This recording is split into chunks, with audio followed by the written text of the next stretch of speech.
Hi friends, ఈరోజు vegetable soup చేసుకుందాం.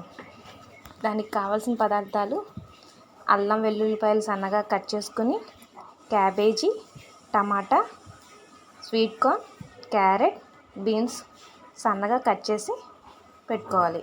Vegetables ఇంకా ఇష్టపడిన వాళ్ళు వేసుకోవచ్చు. పొయ్యి మీద గిన్నె పెట్టి కొంచెం నెయ్యి వేయండి. చూడండి, నేను కొంచెమే వేస్తున్నాను నెయ్యి. ఫ్లేవర్ కోసం కొంచెం జీలకర్ర, అది కొంచెం వేగుతున్నాగా అల్లం వెల్లుల్లి చిన్నగా ముక్కలు కట్ చేసి పెట్టుకున్నాం కదా, అది వేసి వేగనివ్వండి.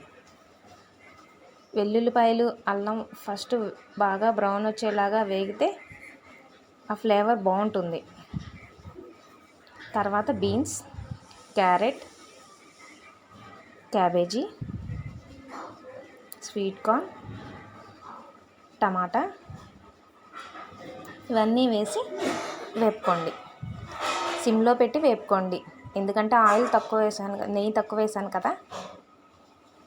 సాల్ట్ వేసుకోండి, మీ టేస్ట్కి తగ్గట్టు కొంచెమే వేసుకోండి. సూప్లో సాల్ట్ ఎక్కువ పట్టదు.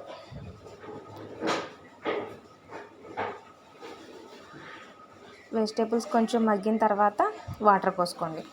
2 కప్స్ సూప్ కావాలంటే 4 కప్స్ వాటర్ పోసుకోండి. ఎందుకంటే ఆ వాటర్ మరుగుతూ ఉండగా ఒక బిర్యానీ ఆకు వేయండి.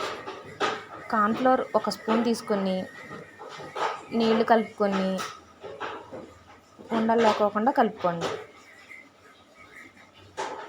ఆ మరుగుతున్న నీళ్ళలో ఆరగానో ఫ్లెక్స్ అని ఉంటాయి, ఇంట్లో ఉంటే వెయ్యండి, లేదంటే స్కిప్ చేసేయచ్చు, అంత అవసరం ఏమి ఉండదు. ఇలా ఒకసారి కలుపుకొని బాగా మరగనివ్వండి. వెజిటేబుల్స్ అన్నీ ఉడికిపోయిన తర్వాత ఈ బిర్యానీ ఆకు తీసేయండి. దీంట్లోంచి ఫ్లేవర్ అంతా ఆ వాటర్లో దిగిపోతుంది, ఇంకా ఆకుతో పని లేదు. ఆకు తీసి పక్కన పెట్టేసిన తర్వాత ముందుగా కలిపి పెట్టుకున్న దాన్ని మళ్ళీ ఇంకొకసారి కలిపి, కార్న్ఫ్లోర్ వేసాను నేను, కార్న్ఫ్లోర్ కాకోకుండా బియ్యం పిండితో కూడా కలుపుకోవచ్చు. సూప్లో వేసి కలిపేసేయండి. కొంచెం ఒక 2 మినిట్స్ అవ్వగానే సూప్ ఇలా థిక్గా అవుతుంది. చూసారా, ఇలా థిక్గా అవుతుంది. తర్వాత కొంచెం కొత్తిమీర వేసుకుని ఒక 1 మినిట్ ఆగి ఆఫ్ చేసేసి సర్వ్ చేసుకోండి. Vegetable soup ready. ఇలా సింపుల్గా తాగాలనుకుంటే తాగండి. కొంచెం స్పైసీ ఇష్టపడే వాళ్ళు కొంచెం పెప్పర్ పౌడర్ వేసుకోండి. వెజిటేబుల్ సూప్ రెడీ, స్పైసీగా. మీరు ట్రై చేసి చూడండి. నచ్చితే లైక్ చేయండి, సబ్స్క్రైబ్ చేయండి. Thank you.